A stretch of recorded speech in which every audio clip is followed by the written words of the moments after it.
Hi and welcome back to FindersBeepers History Seekers on the recap video. Now, I am trying to catch up on these. I think I'm only one behind now, which isn't too bad. But I do need to crack on and get on with them. But there's just so much going on at the moment and things you don't know about as well that are quite exciting. So I'm trying to do as much as I can and fit everything in, and it's just blowing my mind, all the stuff I've got to do. Before we go any further though, please, if you're not subscribed, hit that subscribe button. I'm trying to hit 100,000 subscribers by the 1st of November, and you benefit from it too, because not only, that's it Bear, just walk straight into the microphone and the camera, you absolute weirdo. Absolute weirdo. You just want attention, don't you? Anyway, yeah, if we hit that by the 1st of November, I'm going to London, I'm going to Leicester Square, I'm going to be in a dress, I'm going to have makeup on, and I'm going to do a live stream for 2 hours. So you guys benefit from it just as much as I do. Plus, the bigger the channel gets, the more content, the further I can go away, and the better things I can do for you. Anyway, let's crack on with this video. Hi, and welcome back to FindersBeepers History Seekers in Ireland.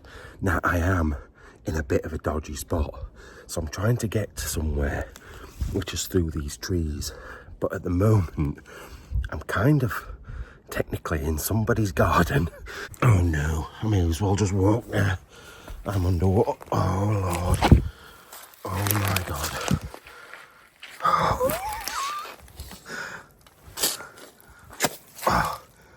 Oh great. This is a fucking stupid idea.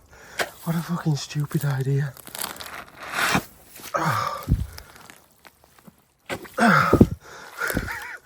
I thought it were going to be solid up here. Well, wet feet it is then. Now you guys absolutely were laughing your heads off at me squelching round in the mud. And you know what?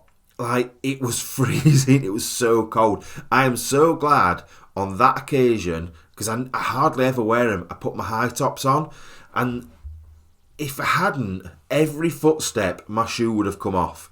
Every single footstep, but because I've got high tops on, it held them to my feet, and I am so glad I decided to wear them. But yeah, it was freezing. It was probably a bad choice. Once I knew that I could get in and out in a different place, I wish I'd gone that way around, but I didn't want to get caught. That was the thing. At the front of the building, it was quite busy at that time of night with cars, so I thought I'll go around the back, take my time and go that way. But we got in and we got sorted, but you guys thought it was hilarious. That's like a sanding machine or something. You can imagine it. I don't know if you've seen the film Scum. It is awful, and I'm sure that's a borstal, because this is technically what it was, a borstal. But they used to, like, terrible stuff went on, like awful stuff went on. And I can imagine it in here, and I can imagine someone's face getting shoved onto the sanding machine, and like someone's hand in a lathe, and oh God, imagine it. It'd be brutal in here, like, because it was, I think the youngest boys were like 10 and the oldest was 17. That's a massive difference. You can just imagine. It just doesn't, oh God, especially that sort of kid. Now, some of the kids were here because they'd been forced to do some, like, certain things by parents. Now, I'm not saying that was like religious motives like the Protestants and the Catholics, because I don't know. I'm not going to claim it was that, but it was round that era, so you could sort of imagine kids being made to do certain things like that. So I'm guessing it wasn't the person in the cell that did them. I reckon they had somebody that came in and did them for them. So I wonder if these were like the younger inmates, and it's all supposed to be bright and nice with the, oh, look, that's good, isn't it? That's really good.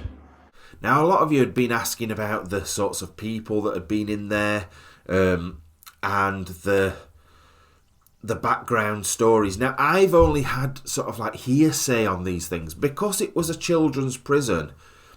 obviously a lot of this stuff doesn't get published, doesn't get put out there because of their ages. However, talking to some locals, you're looking at murders, you're looking at naughty things that I can't talk about. You're looking at things like stuff that was tied to stuff that was going off at the time. There was lots of bad kids in there. I reckon they probably weren't all that bad, but I reckon a good chunk of them were horrendous. Now, after that, it got turned into a police like a prison guard training place. So some of the stuff you'll see there was to do with them, but the majority of the stuff, like the cells, was all down to those kids. And I just wonder what it must have been like in there. It must have been horrendous. Bloody hell, there's just noises everywhere. But I'm guessing... Hello? Hello? Hello? Fucking hell. I've just gone cold.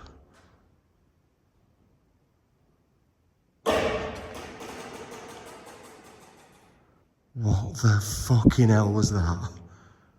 Now, there was all sorts of theories on what the noises were in there, especially the initial bang.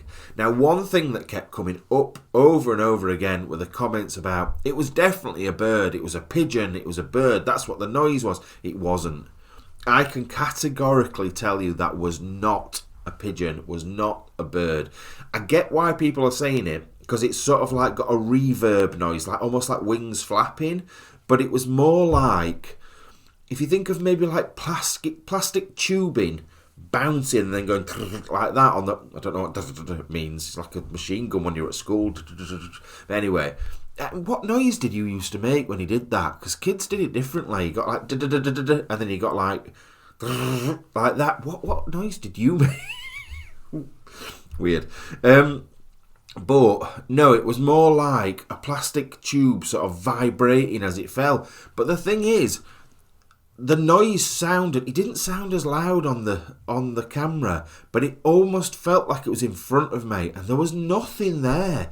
There couldn't have been anybody walking about round there, because if there was, I would have heard the footsteps, because there was glass everywhere on the floor. The floor was really, really noisy. I don't know what it could have been. I genuinely do not know what that noise could have been. More than likely, it was just something falling down. It wasn't windy though. I don't know, but it was weird.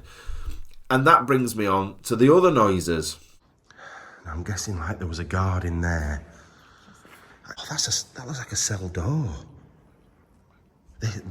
It's good in here. I didn't expect I'd like it in one way because it's battered, but... What the fucking hell was that?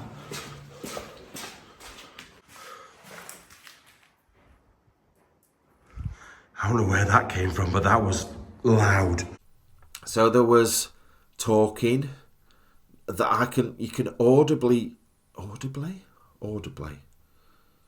You can hear it. You can hear something that sounds very similar to whispering or talking, or which makes you think it is a person that's wandering around there. But honestly, there was one way in that place and one way out.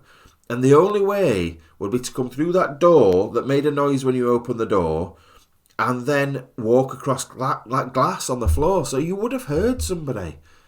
Really strange. And the noise didn't come from behind me where I was going. It came from where I'd just come from, which was the way in. So I don't know. And the big bang at the end scared me to death. That was the point where I was like, right, I don't need to look at anything else now. I need to go. Because people say to me, oh, are you not scared in these places? And yes, I am scared, but there's two sorts of scared for me. There's the scared where it motivates me to want to go and find out what it is and go and have a look. And I've got that sort of brain where I don't get petrified where I need to leave very often. But It's more like I want to find out what's caused it. So that's a normal sort of scared. But this was next level. Every part of my body wanted to leave that place. I wanted to run out, scream. Well, maybe not screaming, but I wanted to run out and get out of there. And I don't know why I carried on going when I felt like that, because that's usually a really strong, like, warning in your body to say, look, this is not right. But it pushed me on. I still carried on going, even though my brain was saying you need to leave. And that big bang at the end was just the final straw. It was like, I've got to go now. I've got to go. Something's not right here. And that's when I left. But freaked me out. Massively, massively freaked me out, that place. Oh, now I'm confused. Look at this. Courtroom 1. Courtroom 2. Now I wonder if... Can I get in here? I should be able to because the locks are there. Just give me a second. Right, I can't get in courtroom 1 and courtroom 2, but they look exactly the same as consultation room 1, which is just a tiny chair. So basically it's like an interrogation room, isn't it? Consultation is just another word for bloody interrogation. And the courtrooms aren't proper courtrooms. They're just, basically, if you've done something bad in here, rather than take you to another court, I can't really show you, but it is basically the same. Though you can just see that chair. It's exactly the same in there. Yeah, so once you're in prison, rather than take you out to a courthouse, they just do your trial here. And I know it's not quite the same. Basically, the governor or whoever would say, right, what's he done? He's done this. Okay, is there any evidence? Yes. Right, well, he gets this. And that sort of thing. So, I don't know. It's a bit weird setup for me because I've never been part of the prison system or anything like that. Now, the little courtrooms was something that people talked about quite a lot, saying they were like video link rooms, which I'd not actually thought about. I also got quite a horrible comment from someone saying that it was absolute waffle. I was waffling rubbish. Weirdly, there's some waffles over there. Yeah, waffling rubbish, not knowing what they were for. But sometimes, like, don't get me wrong, I class myself as a relatively clever person. I'm not stupid. But sometimes in those situations when you're thinking about what's behind you, what you're going to do next, what you're saying, how you're holding the camera, sometimes things slip your mind and you don't think about things properly, and you might go out afterwards and think, oh yeah, you know what, there was that. I'm sure everybody does that. But to say that I'm sat there waffling and making things up so I seem stupid, that's stupid in my opinion. And the thing is as well, if I was doing that on purpose, I wouldn't be bringing it up now, because then people would be like, oh yeah, actually, yeah, I wonder if he waffles, just to make us go, oh, it's this and this and this. Like, at the end of the day, I want to work it out. Like, I don't want to wait 2 weeks, look through people's comments and then go, oh yeah. I'd rather work it out for myself. There's no point. So yeah, whoever wrote that comment. But yeah, it does make loads and loads and loads of sense. They're like little link-up rooms to the main court. Obviously, they could get interviewed in there, like one-on-one as well, and have like a mini session, but I'd not really thought about it like that. It does make sense. But I couldn't see through the windows either. I couldn't get into them. I could only get into the rooms next door. So, like, I wouldn't know if there'd been a telly on the wall or the camera on the wall or what. I have no idea. But it does make perfect sense. It does. Now, another comment that kept popping up is, I hope he's alright, I hope he got out okay. Now, it always makes me chuckle, and I feel a bit bad I feel like I'm mocking you a little bit for saying that. But if the video's online, if you're watching it, I'm out. Because if I wasn't, I'm not going to sit there dying going, I need to edit this, I need to do it before I die. Like, I know I can be quite quick at editing sometimes, and I can get it done, but I'm not that quick that I've got like a piece of concrete on my neck, or like something stabbed through my heart, and I've got to finish the editing off. So if you're watching the video, I'm fine, don't worry. It's when the videos stop that you need to worry. When you don't see a video anymore, that's when you've got to panic. I'm going to have a breakdown next week just so you go, oh my God, he's not put a video out. So, yeah, I'm okay. Don't worry, I'm fine. Every little bit of my body is saying, get out of here. Run now. Another comment that keeps popping up, and I know not everybody watch every single video, or you might miss one, about where's Andy? Is Andy coming back? Where's Andy?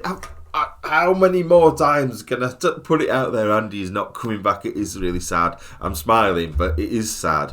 But it just makes me smile that, like, still, all these months after, I'm still getting comment after comment after comment. It is what it is. Like, I can't do anything about it, and that is that. So, yeah, he ain't coming back, and he is fine, as far as I'm aware. You're 16. On your 16th birthday, you start to dig. You dig through the wall with this spoon, and it takes days. And finally, you manage to get some bricks free, and you push them through. And you break through to the next cell. What the hell? Like, is either his best mate's in there. Oh God, goes through again. Like, seriously, what has caused that?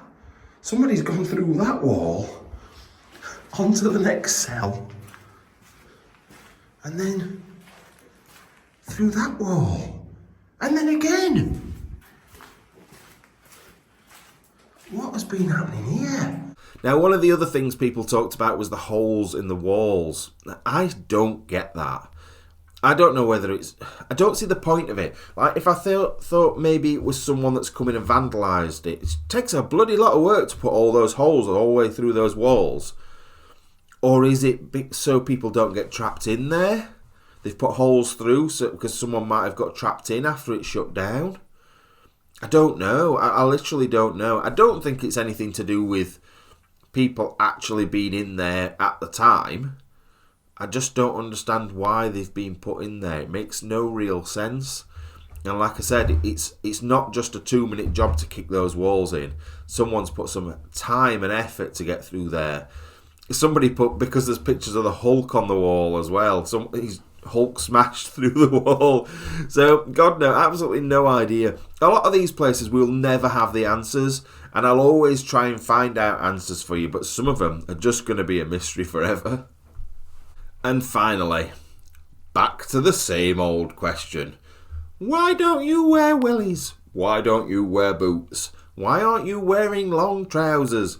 I seem to answer this every single time, but nobody listens. I don't want to. I like wearing shorts. I'm comfortable in shorts. I'm comfortable in trainers. And I'm comfortable... What else? I don't want to take... Wellies wouldn't fit in my bag going on the aeroplane. Like, I take a bag this big, and you think I'm going to fit everything in it, and I'm really, really not. I literally could take one hoodie, 3 t-shirts, maybe 4 pairs of shorts, the drone, the wires, the torches. That is it. There is no more room in my bag. If I could fit a pair of wellies in, I wouldn't take them anyway, because I can't climb a wall with wellies on. I'd fall down and die. I'm more likely to injure myself wearing stupid clothing than I am just wearing my own trainers and stuff that I'm comfortable in.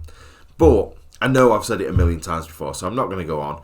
But I'm going to leave that there. It was a really scary, weird video, and I would suggest watching this one back and listening properly, because even I am shocked at the noises that went off in that place. So yeah, hope you enjoyed it. Hope you enjoyed this video, and I'll see you on Sunday if I've got this up in time. I should have it up by tonight, but we'll see. I didn't get it done in time. Sorry. I'll see you on Sunday for a UK Explore. So that's going to be quite good for you, because Bear's in it as well. Right, see you later. Bye-bye.